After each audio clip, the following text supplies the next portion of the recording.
Good morning. My name is Lady Arteaga. I am studying English. I always get up at 6 o'clock. Normally, breakfast at 7:30 a.m. I usually work at home in the morning. Often I have lunch at 1 p.m. After that, occasionally take a break. Sometimes I go out at 2:30 p.m. to drink a milkshake with my mom. I never go to the gym, but I frequently exercise at home. Normally I prepare dinner at 6 p.m.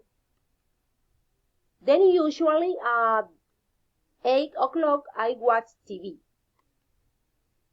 I always review the homework I have for the next day. I usually go to bed at 10 p.m. Thank you. Thank you.